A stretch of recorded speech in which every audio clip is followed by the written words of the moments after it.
Morning guys, hari ini kita akan bahas sesuatu yang mungkin bakal bikin gue dihujat oleh beberapa kubu tentang topik ini. Tapi I feel sebagai seorang yang udah lama di Singapura, gue perlu share tentang hal ini kepada kalian semua supaya kalian bisa melek. Oke, mungkin di video sebelumnya kalian udah dengar kalau aku agak sedikit tidak menyarankan untuk membeli atau menggunakan Singapore Tourist Pass atau STP.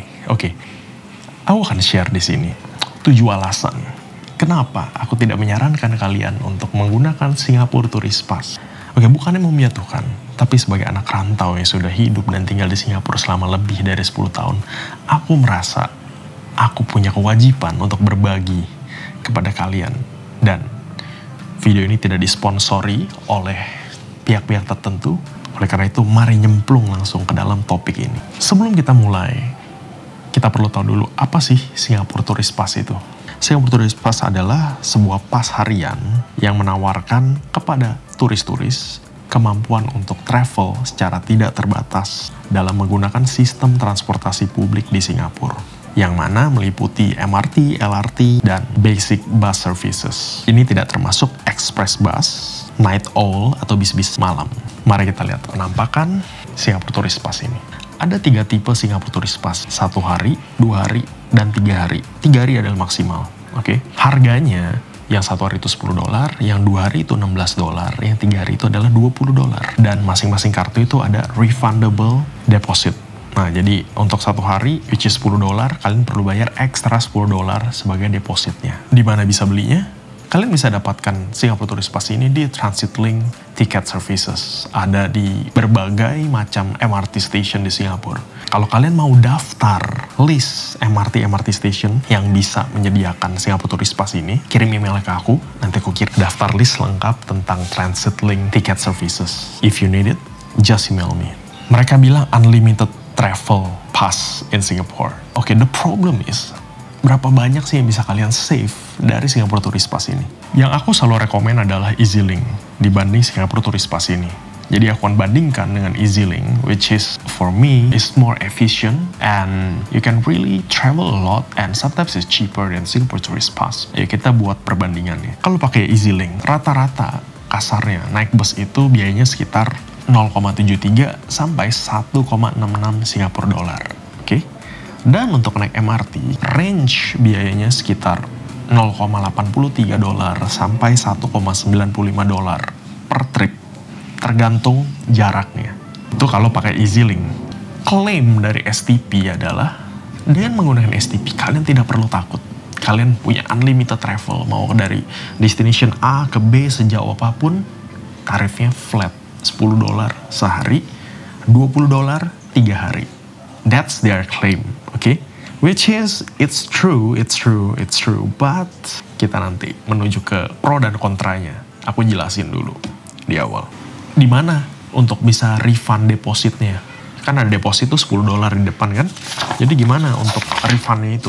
Sama aja, kalian harus ke TransitLink Ticket Offices, ke sana kasih STP kalian, nanti mereka refund balik $10.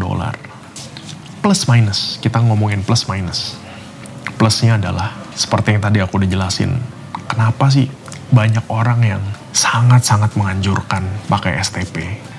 Ada beberapa pihak yang mungkin memiliki kolaborasi atau affiliate atau hubungan ekonomis dengan STP, and mereka tidak membicarakan selengkapnya, tidak memberikan perbandingan, but they just glorified. Ya, mereka cuma mendewa-dewakan. STP keren, bisa begini. It's true, but they never say about what I will say to you, okay?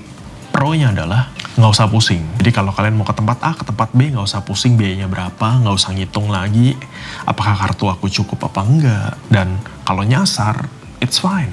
Tinggal ambil bus lagi atau ambil MRT lain, tap. Itu pro yang paling pertama. Pro kedua, cocok untuk petualang yang suka membelah pesisir dari barat sampai ke timur. Kalau dia tinggal di Singapura bagian timur, dia mau ke barat, misalkan dia tinggal di Bedok, atau di Lavender, atau di Kallang, mereka mau ke Chinese Garden, which is udah barat banget. Mereka bisa pakai ini, gampang. It's fun. Cocok untuk orang-orang yang suka travelnya jauh-jauh dari barat ke timur, utara ke selatan. Dan cocok juga Untuk orang-orang yang pertama kali ke Singapura dan gak mau planning atau gak mau cari tahu, pokoknya datang, ambil STP, aku mau jalan, aku jalan. I don't wanna really care where I want to go, where I will plan my trip. I just want to come to Singapore, plan later. It's suitable for you. Kita sekarang menuju ke kontra. Kenapa aku tidak menyarankan save your money with EZ-Link? Pertama, sebagian besar wisata utama di Singapura itu berdekatan, bisa ditempuh dengan jalan kaki. Contoh, kalau kalian naik MRT ke Bayfront MRT, jalur kuning ya, Circle Line, kalian sudah bisa menjelajahi Marina Bay Sands, Gardens by the Bay, Helix Bridge, Promenade. Semuanya dalam jangkauan jalan kaki aja, satu rute. Ke Bayfront MRT, terus setengah hari at least kalian udah bisa jelajah 4 area. $1, you travel to the 4 places. Rute favoritku adalah cuma dengan 2 kali tiket MRT, pergi dan pulang, kalian sudah bisa menikmati rute ini. Jam 1 siang, selesai makan siang, ambil MRT, turun di Bayfront MRT, lalu main ke MBS dan sekitarnya. Lalu ke Gardens by the Bay, sampai selesai, Garden Rhapsody, light show ya, waktu malam-malam, di Super Tree di sana. Dan sekitar jam 9 malam, begitu selesai, bisa ke Kopitiam di Gardens by the Bay, makan malam di sana, relax, jalan kaki balik ke Marina Bay Sands, ambil MRT dari Bayfront MRT, balik ke hotel. Cuma 2 trip MRT, habisin waktu setengah hari. It's cheaper than $10 per day, right? Itu orang nggak tahu. Contoh lainnya, waktu aku bilang, wisata utama Singapura itu berdekatan, bisa ditempuh dengan jalan kaki. Bugis, Bras Basah, Chimes, Raffles City, City Hall, Raffles Hotel, semuanya bisa ditempuh dalam satu rute. Again, two-way MRT, jalan ke sana dan jalan balik. Rute favoritku adalah jam 1 siang, selesai makan siang, jalan dan belanja di Bugis Street, di Bugis Junction, Bugis Plus, AC-AC gitu kan. Kalau lagi trik-trik, enakan kita ke mall, kita jalan-jalan, kita AC, kita ngopi-ngopi sebentar. Lalu ke Chimes, Kongko sebentar. You want to have another coffee or tea or just an ice cream. Lalu foto-foto di sana sebentar, jelajahin Crazy Rich Asian, Ambient. Lalu ke Suntec, tinggal jalan kaki semuanya. Kita ke Suntec, ke Esplanade, ke Merlion. Lalu nonton Spectra Laser Show dari seberangnya Merlion kan. Spectranya kan dari MBS tuh. It's the one of the best place sebenarnya untuk nonton. Setengah hari habis, cuma 2 way of MRT. Maybe $2, $3, nggak butuh $10 kan. That's the point. Kita belum ngomong kalau kalian ke Orchard, Merced Plaza Singapura. Itu at least setengah hari lebih. Jalan, shopping, relax, window shopping. Belum lagi kalau kalian mau ke Sentosa, Universal Studio. Itu dari pagi sampai malam. Kalian tidak bisa memaksimalkan Singapore Tourist Pass kalian. The next problem is, kalau kalian mau travel lebih dari 3 hari, gimana? STP kalian cuma sampai 3 hari. Hari keempat, apa yang terjadi? Beli STP lagi kah? Untuk 1 hari, untuk 2 hari, untuk 3 hari? Jadi susah kan? Jadi ribet 2 kali kerja. Kalau aku, I buy one EZ-Link, top up, $10, udah terserah aku mau ngabisin kapan, mau berapa lama. Kontra ketiga adalah style travelnya tuh jadi nggak asik. Karena kenapa? Yang ada di otak kalian itu, oh my god, aku udah invest nih. Oke, kebaikan orang ngambilin 3 hari. Aku udah invest nih $20 di kartu ini. Aku harus travel. Kalau nggak travel sayang. Aku harus travel ke tempat yang jauh-jauh atau mengambil berbagai macam transportasi supaya nutup. Jadi nggak enak, travelnya jadi diburu-buruin, bener gak? Sehari harus jalan ke 8 tempat, biar apa? Biar gak rugi dong, kan udah taruh duit di STP.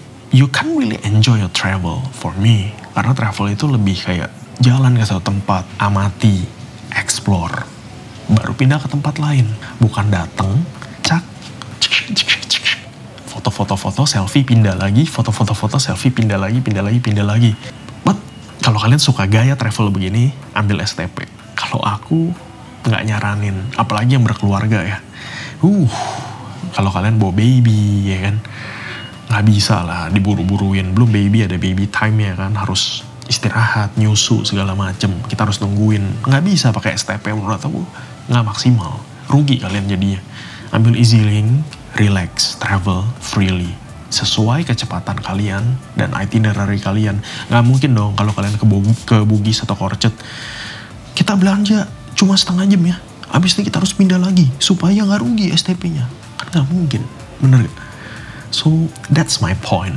Kenapa aku tidak menyarankan. Kontra keempat adalah STP itu malah membuat waktu kalian terbuang sebenarnya. Karena kalian nggak planning. Kenapa aku bilang kalau kalian pakai Singapore Tourist Pass itu, kalian have a very poor planning. Karena kalian nggak peduli travel asal-asalan. Dari sini yang penting gue travel jauh, masa bodoh. Kan di cover dalam STP. It's true. Tapi kalian nggak memperhitungkan faktor lainnya. Itu faktor waktu. Biasanya kalau travel, aku tuh punya yang namanya mapping. Hari pertama, aku target ke lokasi-lokasi yang berdekatan. Contoh, misalkan hari 1, aku mau ngambil Sentosa dan sekitarnya. Sentosa, Vivo City, Chinatown, nah itu kan deket-deket tuh. Mungkin habis $6. Hari kedua, main di daerah Bugis dan sekitarnya. Hari ketiga, main di daerah Merlion dan sekitarnya sama MBS. Short distance dan efisien. Jadi kalian nggak habis waktu di jalan. Dan lebih enjoyable juga. Kalau STP, kalau kita nggak travel jauh, kita rugi. Intinya tuh kalau pakai STP lah, kita harus travel jauh dan travel sering. Baru nggak rugi. At least break even lah. Break even juga buat apa? Kalian pakai STP, pakai EasyLink aja, umurnya 5 tahun, depositnya cuma $5. Kontra dari STP yang keenam menurut aku adalah promo-promonya. Jadi, kalau kalian beli STP itu, kalian misalkan cek websitenya. Nah, salah satu cara untuk menarik turis adalah kalau kalian pakai kartu ini, kalian dapat diskon di atraksi ABCDEE, di restoran ABCDEE. The problem is, sebagian besar dari yang beli STP itu tidak benar-benar memakai vendor-vendor yang bekerja sama dengan STP. Misalkan dia ada kerjasama dengan salah satu restoran, kita sebutnya restoran A. Kalian lagi travel, lagi jalan-jalan, misalkan di area Marina Bay Sands. Sedangkan restoran A itu letaknya itu ada di misalkan di Tiong Bahru. Apakah kalian tipikal yang lagi jalan-jalan di MBS? Ayo kita makan nih, sayang nih gak dipakai vouchernya yang di STP. Kita ke Tiong Bahru aja. Purposely ke MBS, jalan-jalan, makan di Tiong Bahru cuma untuk dapetin diskon yang sebenarnya nggak murah-murah amat. Nanti aku jelasin selanjutnya di sini. Yang sebenarnya nggak murah-murah amat, makan di situ, lalu balik lagi ke hotel yang dekat-dekat sama Marina Bay Sands. I don't think it's efficient, oke? Dan nggak semua partner atau vendor-vendor mereka itu relate sama turis-turis Indo menurut aku. Mungkin membule oke lah. They have a budget. I don't know. Kalau menurut aku sih, kalau aku lihat list vendornya, I don't think it's relate sama orang-orang Indo ya. Turis-turis dari Indo, sebagian besar. Problem kedua dengan voucher atau promo-promo dari mereka adalah nggak murah juga. Mereka bilang di sini, diskon naik Luge Walk, diskonnya berapa persen. Harga spesial, kalau pakai STP harganya sekian. Really, aku udah compare. Aku bandingin dengan platform travel online di Indonesia. Harganya murahan di sana. Serius. Murahan kamu beli online daripada kamu beli STP yang menjanjikan you got a special price. I don't think so. Trust me. Aku udah bikin perbandingan, oke? Seperti ini nih perbandingannya.